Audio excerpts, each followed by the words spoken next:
Hi! So in last week's vlog, I asked you guys a question, and that question was, if you had never tried cosplaying before, would you consider cosplaying? A lot of the comments went along the lines of, yeah, I would love to start cosplaying, except I don't have any money, and I can't afford cosplay materials. Don't worry guys, I have definitely been there more than a few times. I have to say up front, and basically all cosplayers will agree with me, that cosplaying is quite an expensive hobby. You're often paying for different costumes, accessories, props, and convention ticket prices, and all that can add up to a few $100s sometimes. So today's vlog is going to be on how to cosplay on a budget. So let's jump right into this. Number 1, visit your local thrift store, because I can guarantee that place is like a treasure chest for cosplayers. A lot of characters have very simple everyday clothing, which you can normally find if you just dig around a thrift store. Often character designers like to go a little bit easier on the outfits and then have some crazy, weird, messed up,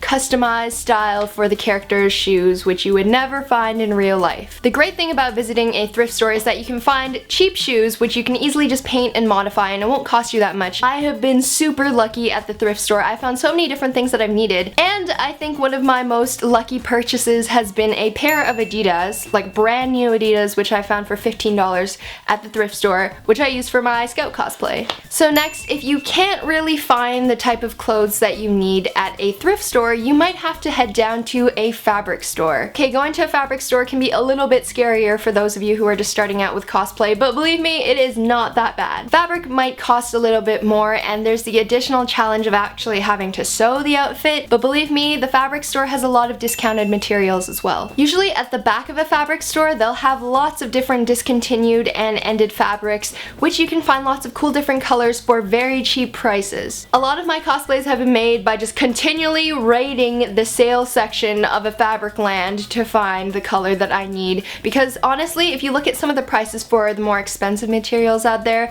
materials can go for a lot of money per meter or yard. But in the sales section, it's usually only a few dollars per meter or yard, because they just kind of want to get rid of the material. Okay, next, at some point in your cosplay career, you're gonna come across craft foam. Yay! One of my favorite things. Craft foam is basically those big sheets of foamy material which they use in arts and crafts. Craft foam is super versatile because you can use it to make armor or add different details onto outfits or props. You can often find packs of craft foam at craft stores or art stores, and they're usually sold in bulk and they can be very cheap. Along with craft foam, you will definitely be investing in a glue gun. I can tell you that for sure. Not only will you be using it for props and accessories, but you will probably at some point end up gluing parts of your costume together. See, a lot of my costumes look pretty good on camera, but I can guarantee you at least some major part of my costume will be glued together with hot glue and you won't even notice. Glue guns and glue sticks are often sold really cheaply at art stores, so you shouldn't have too much of a problem with that.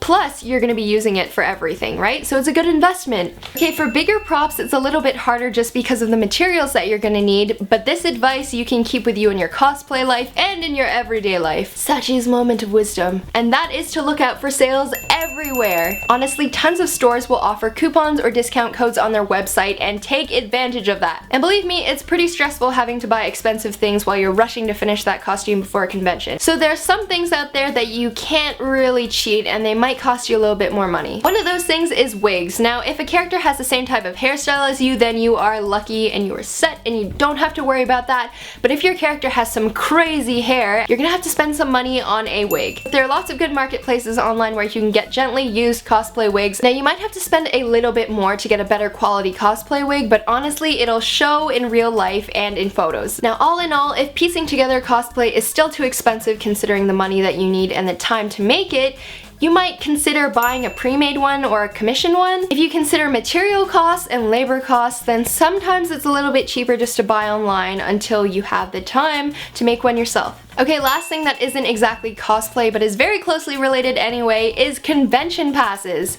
Most likely if you make a cosplay, you're gonna want to wear it at a comic convention, and sometimes tickets can be kind of expensive. Cons usually offer different ticket rates for the different days, so some days will be cheaper than others. Also, there's almost always a group buying option, and buying in bulk will give you a certain amount of discount. So this may be a good chance to join a local geek or comic or anime club and make some new friends, as well as getting convention Pass discounts. Alright, so I hope this video was helpful for you guys. If you know any other ways of saving money while cosplaying on a budget, please go down and leave a comment right now so we can all share our secrets on being money savvy cosplayers, and I will see you guys later. Bye!